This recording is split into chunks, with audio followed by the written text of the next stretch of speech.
In November 1914, Ottoman Sultan Mehmed V stood before his empire and declared a global holy war against the British, French, and Russian empires.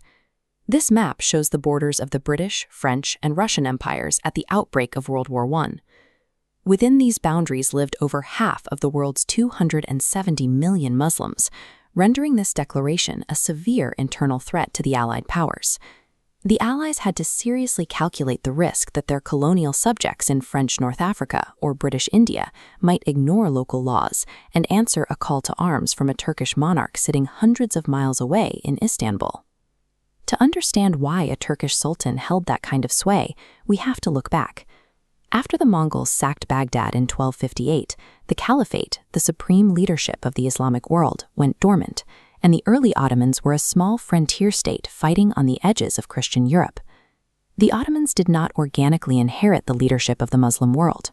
They spent 400 years repurposing the dormant office of the caliph into a flexible, border-crossing authority that could adapt as the empire's fortunes changed. In the early 16th century, Sultan Selim the Grim shifted the empire's focus.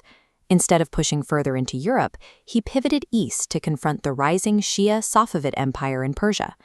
By 1516, Selim launched his armies against the Mamluk Sultanate based in Egypt. The tactical disparity was vast.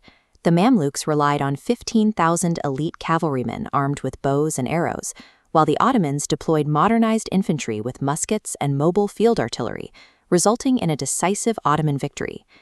The Ottomans secured a highly specific, valuable prize from this conquest: physical control of the Haramain. By possessing Mecca, Medina, and Jerusalem, the Ottomans established themselves as the heavyweight champions of Sunni Islam. This created a glaring legal problem. Traditional Islamic law dictated that a caliph had to be an Arab descended from the Quraysh, the Prophet Muhammad's tribe. But the Ottoman rulers were ethnic Turks. To fix this, 16th century scholars like Grand Vizier Lutfi Pasha were tasked with rewriting the legal framework. They drafted a new argument, claiming that religious legitimacy did not require a specific bloodline. Instead, it belonged to whichever empire possessed the military capability to protect the faithful, enforce justice, and administer the law. By monopolizing the physical holy sites and rewriting the jurisprudence, the Ottomans successfully bypassed ancient tribal requirements and anchored the caliphate entirely in their own military capability. But military capability eventually fades. By the 18th century, the Ottoman Empire was in decline, suffering severe territorial losses to an aggressively expanding Russian Empire.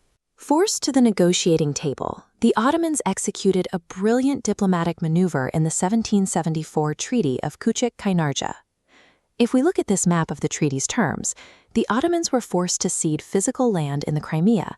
However, they successfully negotiated to retain legal, spiritual jurisdiction over the Muslims continuing to live there under Russian rule. This separation of spiritual and temporal authority allowed the Sultan to project power across borders where his soldiers could no longer go. It created the first modern version of a global caliphate, where religious allegiance existed independently of physical territory. In the late 19th century, Sultan Abdul Hamid II seized on this precedent. He launched an aggressive pan-Islamic public relations campaign, distributing Qurans and leveraging the annual pilgrimage to Mecca to deter European colonialism. To give this modern campaign ancient credibility, Ottoman royal historians popularized a retroactive myth. They claimed the last Abbasid caliph, living in exile in Cairo, had formally transferred his title to the Ottomans back in 1517. The caliphate had shifted from an internal administrative rank to an offensive geopolitical shield. It was now a tool used to threaten European empires with the specter of a massive, coordinated Muslim rebellion. That shield cracked during World War I.